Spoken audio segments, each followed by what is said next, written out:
ಅದ್ರದ್ದು ವಿರೋಧಲ್ಲ. ಆದರೆ ಏನೈತಿ ಅವರು ಒಂದು ಹಠ ಮತ್ತು ಇಲ್ಲೇ ಇದು ನಿರ್ಮಾಣ ಮಾಡೋದು ಉದ್ದೇಶ ಅಂತ ಹೇಳಿದ್ರೆ ಅದಕ್ಕೆ ಬೇಕೇ ಬೇಕು. ಇಲ್ಲಿವರೆಗೂ ಹೋರಾಟ ಧಿಕ್ಕಾರ ಧಿಕ್ಕಾರ ಧಿಕ್ಕಾರ ಧಿಕ್ಕಾರ ನ್ಯಾಯಕ್ಕಾಗಿ ಹೋರಾಟ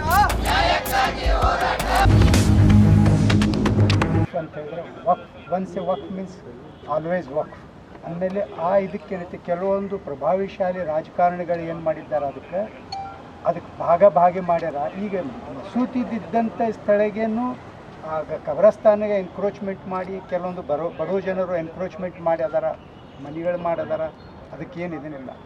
ಇದ್ದಂಥ ಮಸೂತಿಗೆ ಕಂಪೌಂಡ್ನಲ್ಲಿ ಮುರಿದು ಮತ್ತು ಅದಕ್ಕೆ ಇದನ್ನು ಮಾಡ್ತಾರಂತ ಹೇಳಿದರೆ ಕೆಲವು ರಾಜಕಾರಣಿಗಳು ಏನೈತಿ ಈ ನಗರದ ಇದನ್ನು ಶಾಂತಿಯುತ ಭಂಗ ಮಾಡುವ ಉದ್ದೇಶದಿಂದ ಅಲ್ಲಿ ಸಮಾಜ ಕಲ್ಯಾಣ ಇಲಾಖೆದವರು ಯಾವುದೇ ನಿಯಮವನ್ನು ತೂರಿಟ್ಟಿದ್ದಾರೆ ಅಂತ ಹೇಳಿದ್ರೆ ಸರ್ಕಾರದ ಅನುದಾನ ದುರುಪಯೋಗ ಆಗಬಾರ್ದು ಅಂತ ಹೇಳಿದ್ರೆ ಪ್ರಾತಂತ್ರ್ಯ ಕಾಲನ ಕಾಯ್ದೆ ತೂರಿಡ್ತಾರ.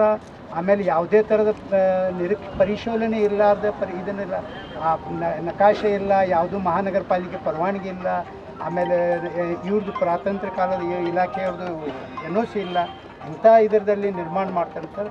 ಈಗ ತಮ್ಮದು ಕರ್ತವ್ಯ ಏನಂತ ಹೇಳಿದ್ರೆ ಈ ಯಾವುದೇ ಥರದ ಅಲ್ಲಿ ಅನ್ಯಾಯ ಯಾವುದೇ ಸಮುದಾಯ ಅವ್ರಿಗೂ ಇದನ್ನು ನಾವು ಅಷ್ಟು ಅವ್ರಿಗೂ ಮಾಡಿಕೊಡ್ಬೇಕು ಇತ್ತಂತ ಹೇಳಿದ್ರೆ ಮಹಲ್ ಬಾಗಾಯತ್ ಜಸ್ಟ್ ಅಲ್ಲೇ ಮನ್ಗುಳಿ ಅಗಸಿ ಪಕ್ಕದ ಪೆಟ್ರೋಲ್ ಪಂಪ್ ಎದುರುಗಡೆ ಸರ್ವೆ ನಂಬರ್ 425 ಐತಿ.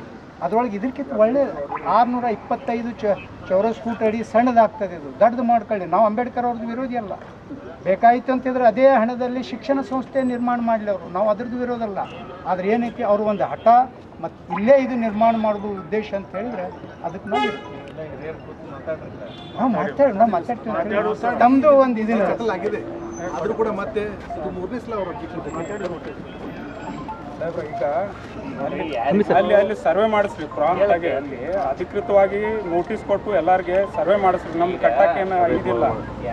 ಅಲ್ಲಿ ಬರ್ತಿತ್ತಂದ್ರೆ ಕಟ್ಟಲ್ಲ ಆಗೋದು ಬೇಡ.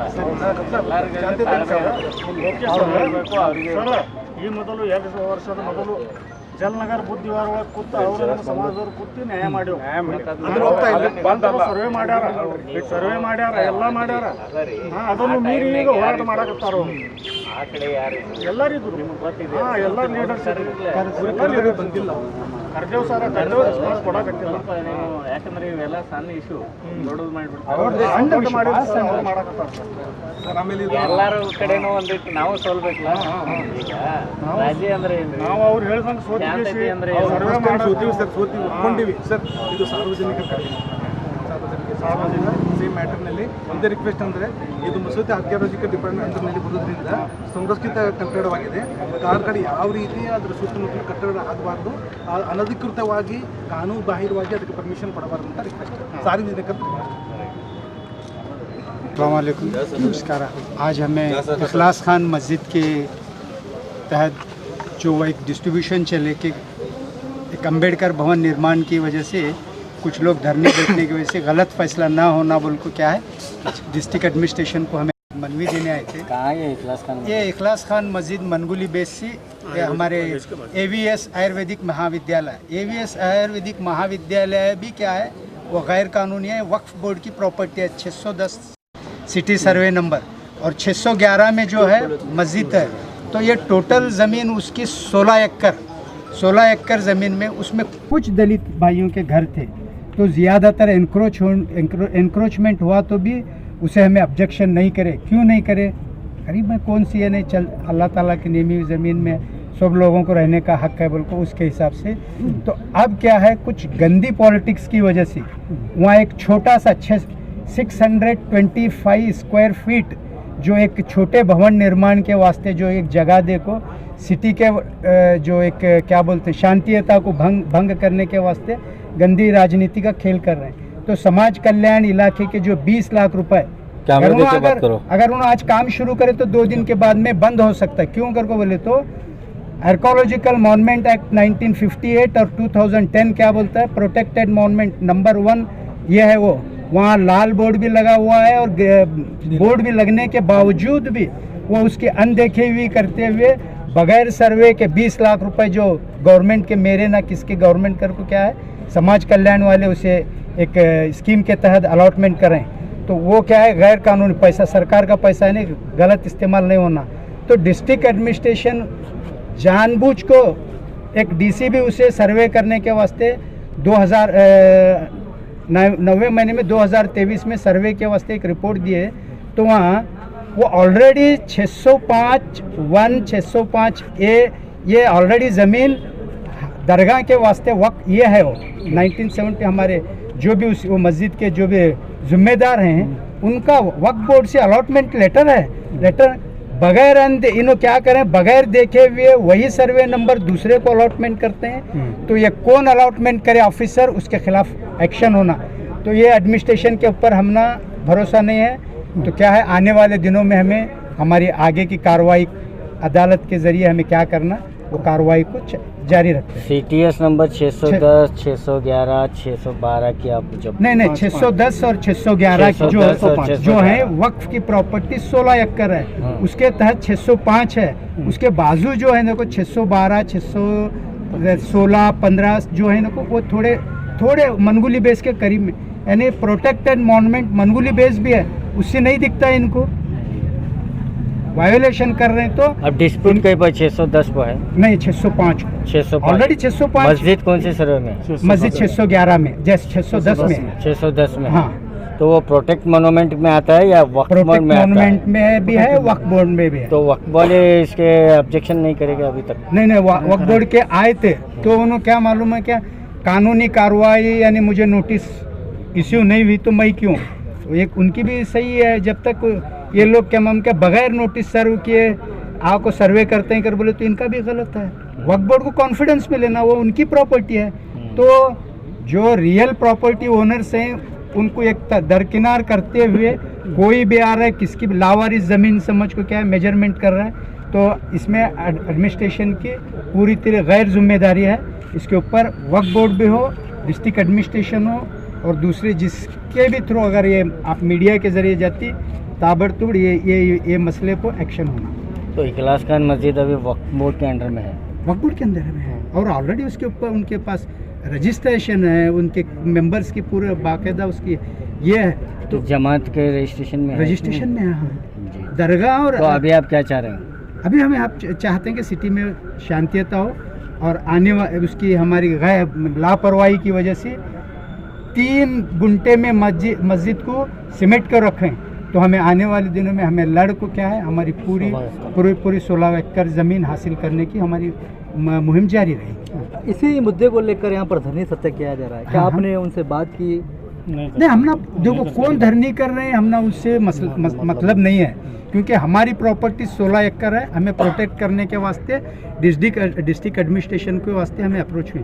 सामने वाले कौन भी अपने उनको सही कानून की जानकारी नहीं है, ये प्रॉपर्टी आई कहाँ से उसके बारे में उनको कुछ भी मालूमात नहीं है, तो उन्हें धरनी पड़ते कि जब अधिकारियों के द्वारा ही अगर अलॉटमेंट किया गया भवन को। जी सर अभी अधिकारियों की दौरा जो करे ने वो गलत तरीके से अलॉटमेंट हुए से, उसके लिए भी हमें अदालत में चैलेंज करते हैं उनको। समाज कल्याण को अलॉटमेंट करने के वास्ते उन्होंने कौन, उसकी वक्फ की ज़मीन कौन अलॉटमेंट करने वाला, उसकी पूरी तहकीकात कुजेंगे। आज हमारी नज़र में आए सर, तो हमें उसके बारे में पूरी तहकीकात करेंगे।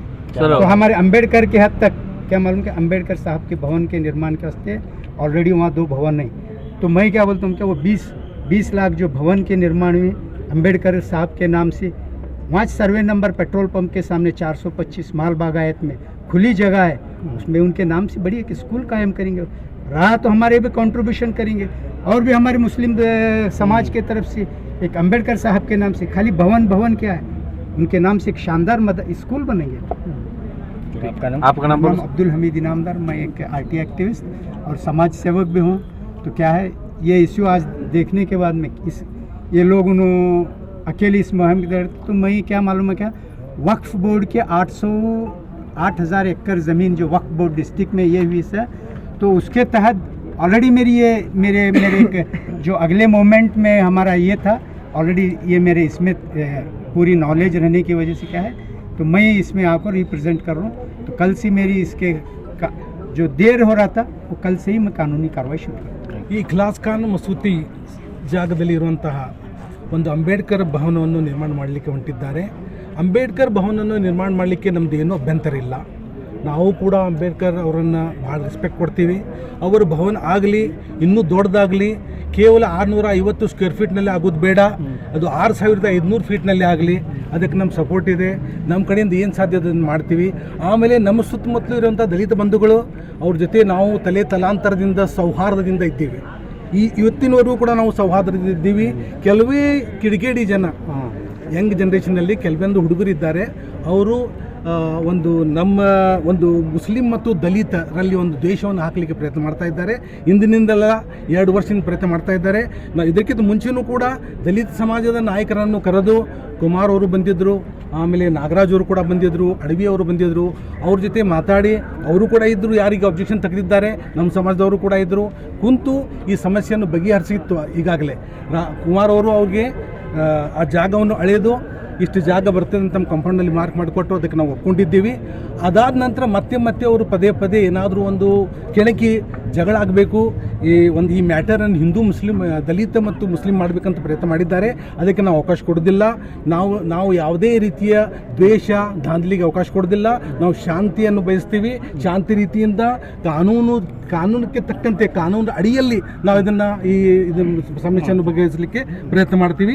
ಕಾರಣ ನಾವು ದಲಿತ ಬಂಧುಗಳಿಗೂ ಕೂಡ ನಾವು ರಿಕ್ವೆಸ್ಟ್ ಮಾಡ್ಕೋತೀವಿ, ಬಂದು ನಿಮ್ಮ ಕಡೆ ಏನಾದರೂ ಅದರದ್ದು ಪೇಪರ್ಸ್ ಇದ್ದು ಲೀಗಲ್ ಆಗಿ ಅಂತಂದರೆ ನೀವು ಅಪ್ರೋಚ್ ಆಗಿರಿ, ನಮ್ಮ ಕಡೆ ಇದ್ದರೆ ನಾವು ಮಾಡ್ತೀವಿ.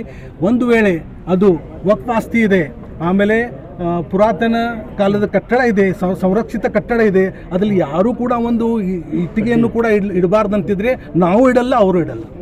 ನಮಗೂ ಅವಕಾಶ ಕೊಡಬೇಡಿ, ಅವರಿಗೂ ಅವಕಾಶ ಕೊಡಬೇಡಿ. ಒಂದು ವೇಳೆ ನಮಗಾಗಲಿ ಅವರಿಗಾಗಿ ಅವಕಾಶ ಕೊಟ್ಟಲ್ಲಿ ಅದು ಕಾನೂನು ಬಾಹಿರವಾಗಿರುತ್ತೆ. ಯಾರು ಅದಕ್ಕೆ ಅವಕಾಶ ಕೊಡ್ತಾರೆ ಅವ್ರ ಮೇಲೂ ಕೂಡ ನಾವು ಕಾನೂನುವಾಗಿ ಆ್ಯಕ್ಷನ್ ಕ್ರಮವನ್ನು ತಗೊಳ್ಳಿಕ್ಕೆ ನಾವು ತಯಾರಿ. ಈಗಾಗಲೇ 20 ಲಕ್ಷ ರೂಪಾಯಿ ಸ್ಯಾಂಕ್ಷನ್ ಮಾಡಿ ಅಂತ ಸಮಾಜ ಕಲ್ಯಾಣ ಅದು ಯಾವ ರೀತಿಯಾಗಿ ಸ್ಯಾಂಕ್ಷನ್ ಮಾಡಿದ್ದಾರೆ, ಅದ್ರ ಪೇಪರ್ಸ್ ಇದ್ದಾವಿಲ್ಲೋ, ಪರ್ಮಿಷನ್ ಐತಿಲ್ಲೋ, ಯಾವ ರೀತಿಯ ಕೂಲಂಕುಷವಾಗಿ ವಿಚಾರ ಮಾಡಿದಾರೋ ಇಲ್ಲೋ ನಮ್ಗೆ ಗೊತ್ತಿಲ್ಲ. ಅಧಿಕಾರಿಗಳು ಯಾರು ಅದನ್ನು ಸ್ಯಾಂಕ್ಷನ್ ಮಾಡಿದ್ದಾರೆ, ಹಣ ಯಾವ ರೀತಿ ಮಾಡಿದ್ದಾರೆ. ಆಲ್ರೆಡಿ ಅದು ಆರ್ಕಿಯಾಲಜಿಕಲ್ ಅಡಿಯಲ್ಲಿ A1 ಕಟ್ಟಡ ಆಗಿದ್ದು ಸಂರಕ್ಷಿತ ಕಟ್ಟಡವಾಗಿದೆ. ಆದರೂ ಕೂಡ ಅದರ ಅಡಿಯಲ್ಲಿ 300 ಮೀಟರ್ನಲ್ಲಿ ಯಾವುದೇ ಥರದ ಕಟ್ಟಡ ಕಟ್ಟಬಾರ್ದು. ಆ 300 ಅಡಿಯಲ್ಲಿ ಯಾವ ರೀತಿಯಾಗಿ ಪರ್ಮಿಷನ್ ಕೊಡ್ತಾರೆ, ಕಾನೂನು ಹಿಂಗೆ ಹೇಳ್ತದೆ ಆರ್ಕಿಯಾಲಜಿಕಲ್ನಲ್ಲಿ ಆ 300 ಅಡಿಯಲ್ಲಿ ಕಟ್ಟಬಾರ್ದು ಅಂತೇಳಿ ಪರ್ಮಿಷನ್ ಕೂಡ ಕೊಡ್ತಾರೆ. ಯಾವ ರೀತಿ ಕಾನೂನು ಪಾಲಿಸ್ತಾ ಇದ್ದಾರೆ ನಮ್ಗೆ ಗೊತ್ತಿಲ್ಲ. ಅದಕ್ಕೆ ಮತ್ತೊಮ್ಮೆ ನಾನು ನಮ್ಮ ಸಮಾಜದ ಜನರಿಗೂ ಕೂಡ ದಲಿತ ಬಂಧುಗಳು ಕೂಡ ನಾನು ರಿಕ್ವೆಸ್ಟ್ ಮಾಡ್ತಾ, ಶಾಂತತೆ ಈ ಸಿಟಿಯ ಶಾಂತತೆ, ಈ ಊರಿನ ಶಾಂತತೆಯನ್ನು ಕಾಪಾಡಿಕೊಡೋನು, ನಾವು ಕುಂತು ಈ ಮ್ಯಾಟ್ರನ್ನು ಬಗೆಹರಿಸೋಣ ಅಂತ ರಿಕ್ವೆಸ್ಟ್ ಮಾಡಿ ನಿಮ್ಮ ಹೆಸರು?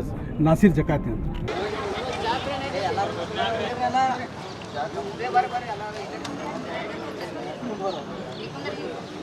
ಧಿಕ್ಕಾರ ಧಿಕ್ಕಾರ ಸರ್ಕಾರಕ್ಕೆ ಧಿಕ್ಕಾರ, ಧಿಕ್ಕಾರ ಧಿಕ್ಕಾರ ಸರ್ಕಾರಕ್ಕೆ ಧಿಕ್ಕಾರ, ಧಿಕ್ಕಾರ ಧಿಕ್ಕಾರ ಸರ್ಕಾರಕ್ಕೆ ಧಿಕ್ಕಾರ. ಬೇಕೇ ಬೇಕು ನ್ಯಾಯ ಬೇಕು, ಬೇಕೇ ಬೇಕು ನ್ಯಾಯ ಬೇಕು, ಬೇಕೇ ಬೇಕು ನ್ಯಾಯ ಬೇಕು. ಎಲ್ಲಿವರೆಗೂ ಹೋರಾಟ, ಎಲ್ಲವರೆಗೂ ಹೋರಾಟ, ಎಲ್ಲಿವರೆಗೂ ಹೋರಾಟ, ಎಲ್ಲವರೆಗೂ ಹೋರಾಟ. ಸರ್ ಎದಕ್ಕಾಗಿ ಹೋರಾಟ? ನಮ್ಮದು ಅಲ್ಲಿ ಒಂದು ಸಮುದಾಯ ಭವನ ನಿರ್ಮಾಣ ಆಗತ್ತೆ ಸರ್. ಎಲ್ಲಿ? ಮನಗುಳಕ್ಷಿ ಅಂಬೇಡ್ಕರ್ ಕಾಲನಿ. ನಮ್ಗೆ 34 ಪ್ಲಾಟ್ ಮಂಜೂರಾಗಿವೆ ಸರ್ 1977ರಾಗ್ರಿ. ನಕ್ಷೆ ಅವಾಗ ತಯಾರಾಗೈತಿ. ಒನ್ ನಂಬರ್ ಪ್ಲಾಟ್ ನಮ್ಮ ಸಮುದಾಯ ಭವನ ಅಂತೇಳಿ ನಿರ್ಮಾಣ ಆಗೈತಿ.